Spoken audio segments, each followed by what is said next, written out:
All right, let's jump in. Kendall, I see you're still letting some folks in. Thanks for bearing with us, everybody. Zoom's made a little bit of a change. We got to let you into the webinar, and so I'm just watching the participants here, but we're about a minute past, and we want to make the most of Dr. Shelton's time. So good afternoon, and welcome to our Tryon Medical Partners webinar, Preparing for the Flu in the Midst of a Pandemic. And yes, this is one more thing that we need to be thinking about to stay safe during this unusual time. And I'm Patrick Brady with Tryon Direct. We're glad to have you with us today, and it's always a treat to have some time with Dr. Ryan Shelton. He's one of our internal medicine doctors. He has a full-time practice at Tryon's South Park location. And if you've watched any of the news during COVID-19, odds are you probably seen him being interviewed about COVID-19. And one thing I love about Dr. Shelton, if anything, he has an honest and transparent perspective on things. And I know you're going to get some good practical advice from him today. Okay, let me do a little bit more of a formal introduction as you see here on your screen. Dr. Shelton began practicing in 2004, and he graduated from UT Medical School, University of Tennessee. Following that, he did his residency at Carolinas Medical Center. And Dr. Shelton is also on our board of directors. You know, as we get into this topic today, I don't know about you, but I feel like we're all more educated than we probably ever cared to be. So when we talk about things like aerosol and droplets and COVID-19, we all have somewhat of an idea of what that means. So now we're going to translate that into the world of the flu. So this conversation is not just going to be, hey, reminder, get your flu shot. It's going to go much deeper than that. So we encourage you, as always, to put your questions in the chat. I see a number of folks on the phone, so *6 will take you off of mute if you're on the phone and want to ask us a question. And then outside of this webinar, I'll do my weekly public service announcement for the website, which is where you can reach us with any questions you might have. And so the recording goes on the Tryon Direct website tomorrow, 10/2. And so with that, we will jump right in.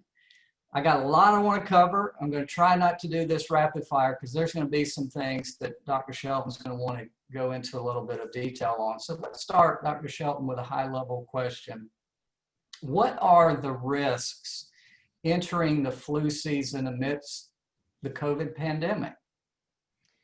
Yeah, so in thinking about flu season, which luckily doesn't hit usually here in the Charlotte area until later, end of November, usually Christmas, New Year's timeframe is when it really will spike.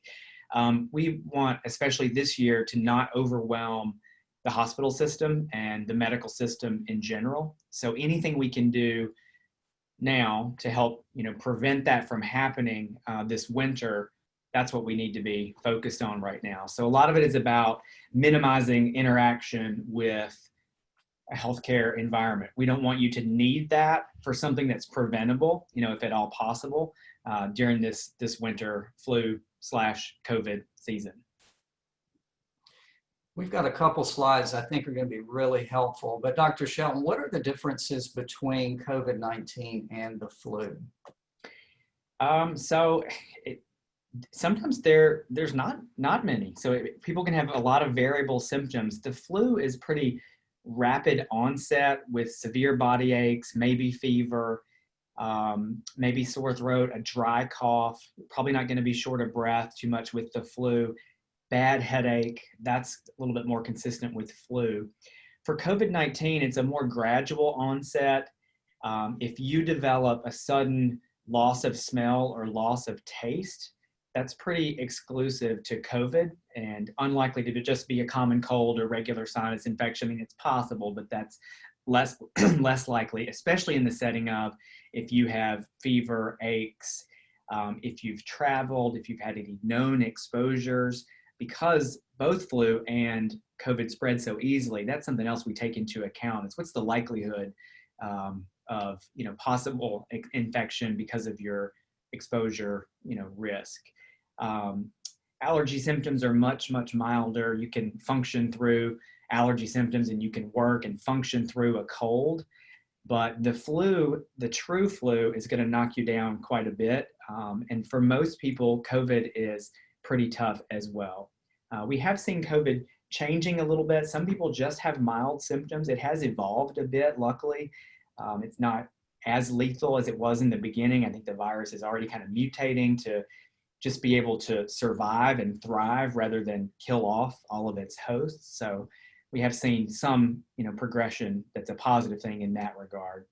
But there can be a lot of similarities between flu and COVID. And so honestly, that presents a bit of a challenge for us this fall and winter as we need to test for both. And how do we, best do that that's accurate, quick, but reliable. So we're working on lots of different, options for those tests. I think this is a really good slide. If anybody wants us to pull this slide out, because what we post is the webinar video. If you want us to pull this slide out and send it to you, just give me a thumbs up or somehow let us know, and we can shoot this out. It's a great comparison. Oh, okay, thank you. I kind of thought it. I got a thumbs up. I kind of thought it might be an interesting slide. Dr. Shelton, do you want to hit anything else here, such as the spread? Yeah, so both spread pretty easily. I hope what we'll see this winter is because everybody is used to wearing the mask. It's kind of become habit now. Hopefully we'll see less flu and also less COVID spread because we're more used to doing this. So I think we'll get a double benefit, I hope, from that this year. Flu will probably affect a fewer number of people. This year, I think we'll talk about this later, but flu season may start a little bit later. It might be a milder start. It could last a little bit longer, but hopefully won't be quite as intense this season, but it's hard to totally predict that. So time will tell. And then something else I think that's important to know is the incubation time. So that's the time where you've caught the infection, you don't know it yet necessarily, you haven't really developed symptoms, but you could be kind of pre-symptomatic and still infectious. For flu, that time frame is a lot shorter, usually like 1 to 2 days for flu symptoms to kind of start incubating before you start to feel bad pretty hard all of a sudden with flu. COVID time frame is a lot longer. It can be up to 2 weeks. Luckily, that's not the norm. The average is still around 5 days. So for COVID, we kind of take that into account in terms of exposure time frame. So we really think about that in terms of what type of test we're going to do, when we're going to test you. So knowing the difference in the standard incubation times for each of them really helps us a lot as well. So let's get some of the basics out of the way here, Dr. Shelton, before we move on. Can you get the flu and COVID at the same time? Yeah, unfortunately.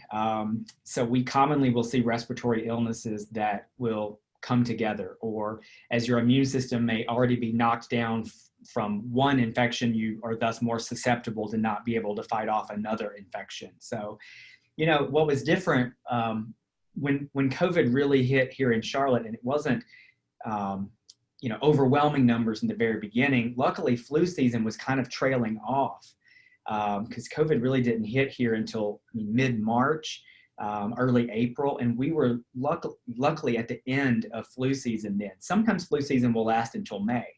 That's not the norm, but that can happen. So, now this fall and winter, this is the first time that we're really going to have that overlap of flu whenever that, picks up, which hopefully will still be a month or two before that happens, but also concomitantly with COVID. So yes, you can get both together. It's kind of a double hit on your immune system, the respiratory system.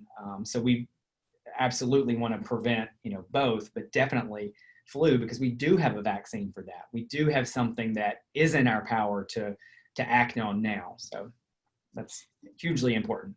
How long is the flu vaccine valid? when does it start to wear off? And okay, we'll hit the question everybody asks, and I'm sure you get it every day. Can a person get the flu after getting the flu shot? Okay. So technically, no. The flu vaccine is dead virus. So it is not enough to give you a full flu illness.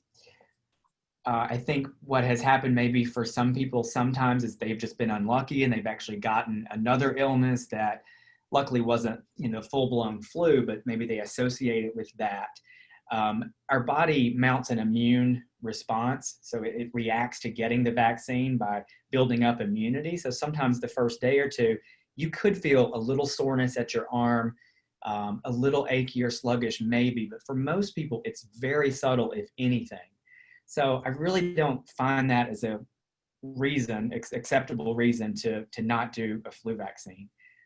It just doesn't make you sick with the flu. You might feel a little bit, achy or slowed down just slightly, but that's really not that common either. Those of us in the healthcare field, we've been taking the flu vaccine, which is different every year, for years. Like, this is just second nature to us. So I have to sometimes stop and think, and all day I'm having these discussions. Most of my patients know by now, don't argue with him over that.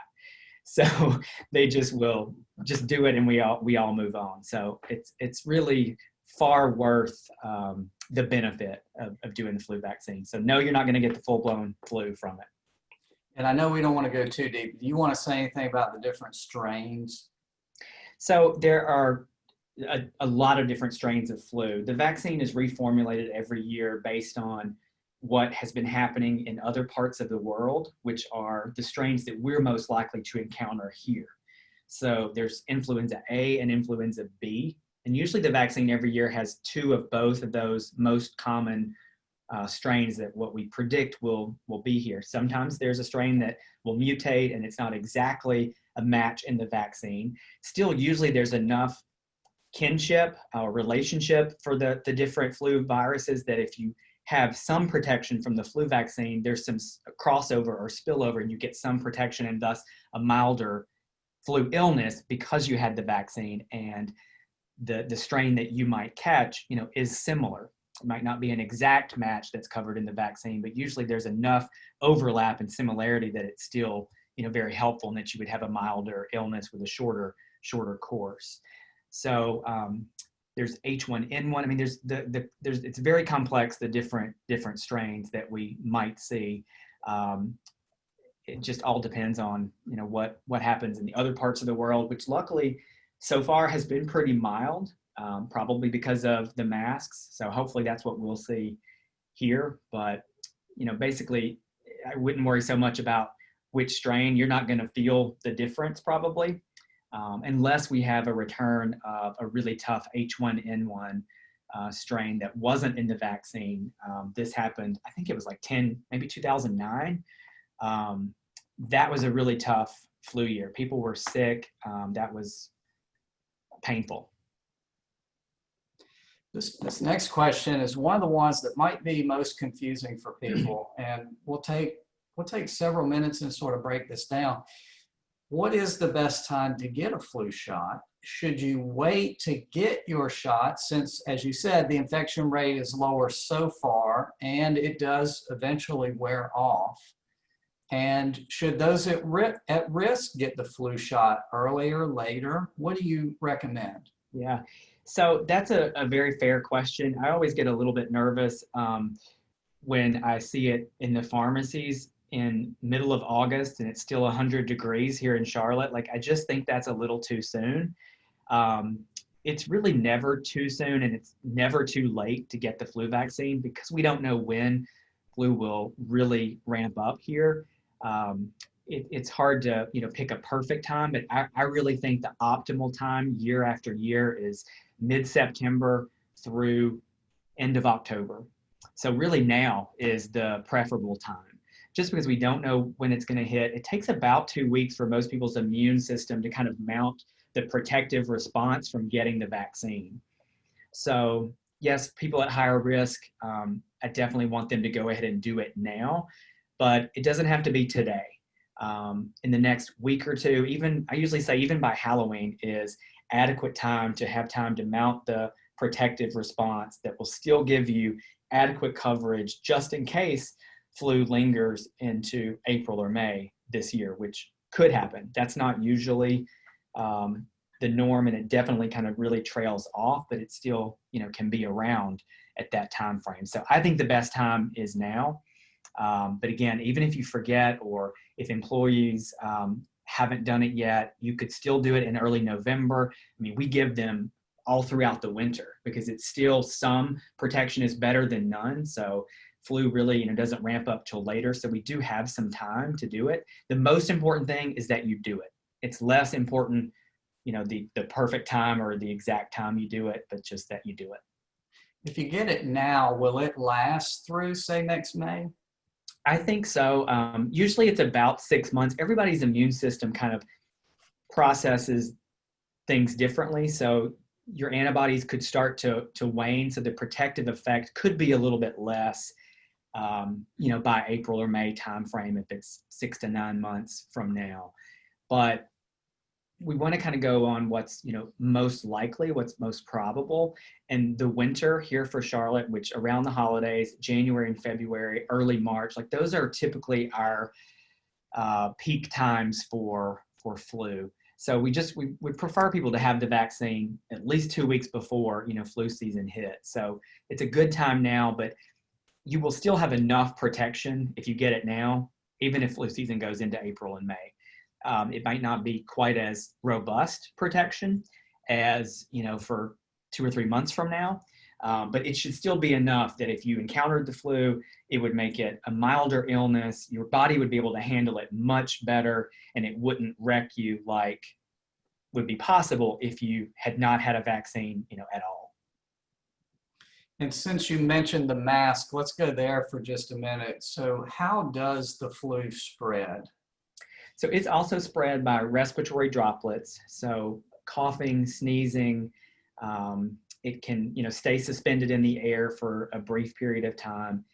Droplets are heavier, so they don't float for too long. So they kind of float and then land. So the benefit of the mask, and I know there was some confusion in the very beginning, and honestly, I think that was more about supply and demand. We didn't have enough production probably of masks for the entire country to be running out and hoarding masks at that time. But the masks do work. I mean, the proof is in the numbers. Our numbers have trended down locally here. So I think people have become a little bit more accustomed and accepting of, wearing the mask. So the mask, it's doing two things. It's preventing, in case you're carrying the illness and don't know it. So it's decreasing your chance of spraying those droplets or any particles to other people. And it's also helping block what you're breathing in. Not perfectly, but it's still a significant defense against what you're, potentially breathing in.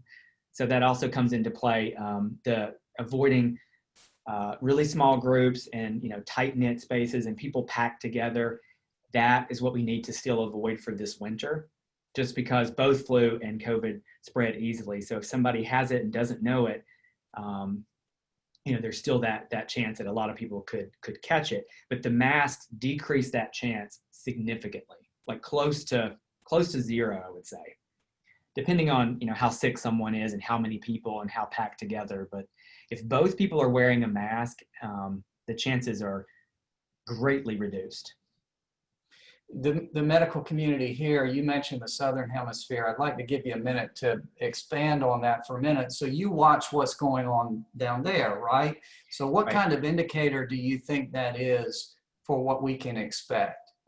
So so their winter is opposite of ours. They've had a milder flu season just in general, with a slower start, fewer cases. So that usually repeats itself here in this country. Not always, but typically. So I'm hoping that we'll see that come true for this winter. I don't think we can bank on that. We still need to be prepared and do all the right things. And I do worry about us all getting a bit of COVID fatigue, where we're kind of over, the restrictions and over these adjustments and modifications we're having to make. I think the masks have become a little more routine now, and that's a good thing. So as long as we can stay the course and still try to prevent flu with doing the vaccine, which again is now more important than ever,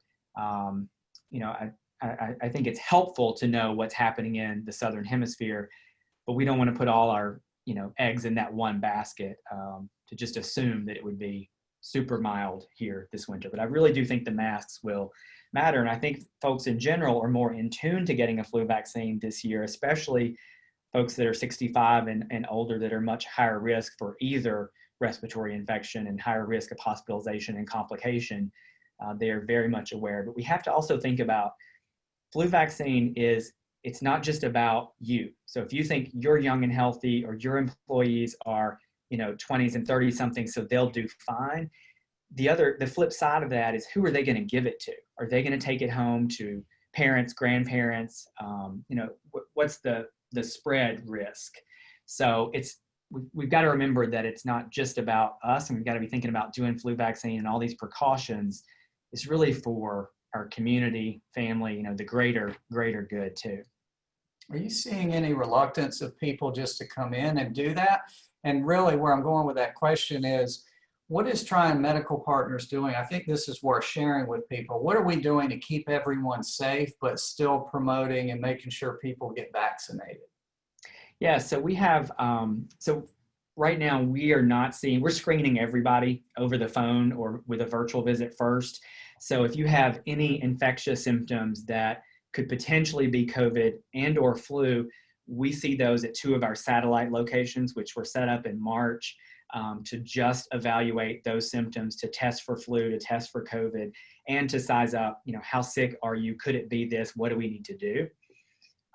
So in our regular offices, we are only seeing well visits, essentially. So I think that separation has, really helped us to be able to take better care of preventive measures for people. We don't want people ignoring their regular medical needs because of COVID, which they may be at very low risk to even encounter, especially if they've been staying home and doing all the right things.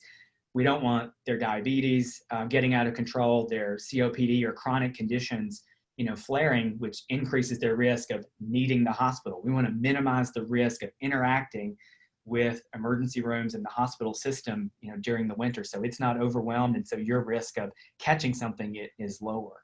So I really am proud of how we've set up kind of these different separate clinics to evaluate these infectious symptoms. So that's been huge. We're doing the standard screenings with checking temperature before you come in, asking appropriate questions, those things, and then requiring masks. And most people are great about the masks. Most people are super appreciative of everything, and are well on board with doing that, and are thankful for the work we've been doing. So that's much appreciated, hearing that on a daily basis, honestly. So I think those are some things. Also for flu vaccine, lots of options there. It's all the same, so we don't really care where you get it. What we care about is that you do it. So it could be at your appointment. This year, there's been higher demand for flu vaccine, and we've had some challenges of keeping, especially the high dose, which is recommended for folks 65 and over. Yeah. We've had some challenges keeping that in steady stock. We have it at our satellite location, so it's an option for people to have an appointment, but it's basically a drive-through flu shot clinic where you drive up, you stay in your car, and they give you your quick flu shot and you're gone. So that's an option for this year, but also local pharmacies, grocery store pharmacies, it's everywhere. So again, just get it wherever it's convenient for you. It's not, there's no special better one, at different places really. So, but if you are 65 and over, I definitely would recommend getting the higher dose one. It just gives some extra immune protection for folks who are at higher risk. Okay, I can give Dr. Shelton another minute to wrap up here. We got about 5. I want to see if anybody wants to jump in with questions. I haven't seen any so far, but let's take a pause for just a second.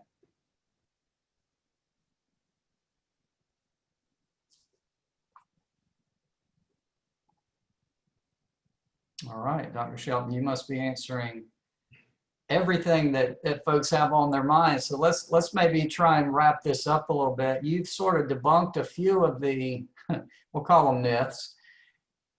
What else do you hear in your practice that you just go, oh my goodness, I just wish we could get past this misinformation or misunderstanding or what have you? What would you say?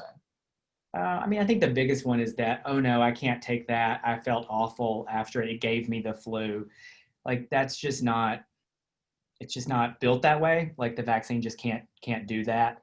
So to those people, I say, well, you were maybe just really unlucky, or maybe your immune system was just really revving up to be able to fight the flu, and you felt bad for a day or so. But I feel like that's the biggest one. It's not going to make you sick, so it's okay to get the flu vaccine. It could be a good idea to take some Tylenol the day that you get it. That would minimize any achiness, but I really view the flu vaccine as no big deal and just something that we need to do and move on. The greater danger is not doing it. So I try to convince people of that. That's probably the bigger thing, is thinking people don't want to be slowed down, so they don't want to feel bad after getting the vaccine. And what I remind them is, if you encounter the real flu, if you're knocked down with the real flu, you will definitely be slowed down. Out of work, have to be at home a week, bedridden, guzzling fluids, and praying for more Tylenol. So it's intense. It's not just a bad cold. So the flu vaccine is well worth doing. I have patients every year who maybe weren't a believer and didn't do the flu vaccine, or they missed it one year and then they got a flu. And so the next year they don't miss ever again, really, getting the flu vaccine, because that punishment is enough, just missing it the one time if you catch the illness. So take our word for it. No need to test that out and live through that misery. That's very good advice. And I think, unless you have anything else, Dr. Shelton, I think we are at a point where we can wrap up. I hope everyone has found this timely, but any closing thoughts before I dismiss? I would just say, so for folks who are working at home now, a lot of patients kind of rely on their employer for providing the flu shot service or clinic. So if I would still, think about doing that somehow, and we can help with that. Our nurse, Terry, can come to you and do a short, flu shot clinic, and that would take care of it. I think that's what should be worth it, for employers to consider that, honestly, because then your people have had it. You're not having to hope that they get it somewhere else, and you're still able to provide that service. Maybe it's in a different capacity this year because of so much remote working, but I still think that's hopefully something that is still being done. So I hope that's still happening this year, even during the work from home. Yeah. Does anybody, Kendall, as a closing slide to what Dr. Shelton just said, why don't you put up our Try and Direct slide again? So if anybody wants to get in touch with us on that topic of flu clinics, please do reach out to us. Dr. Shelton, very timely information. I can't thank you enough for joining. I hope all of you on the webinar have gotten a lot out of this. It's certainly right before us, and we need to all be prepared for it. So thank you for your time, everybody. Thanks for sitting in on the webinar. And with that, you have a great rest of your day. All right. Thank you. Take care.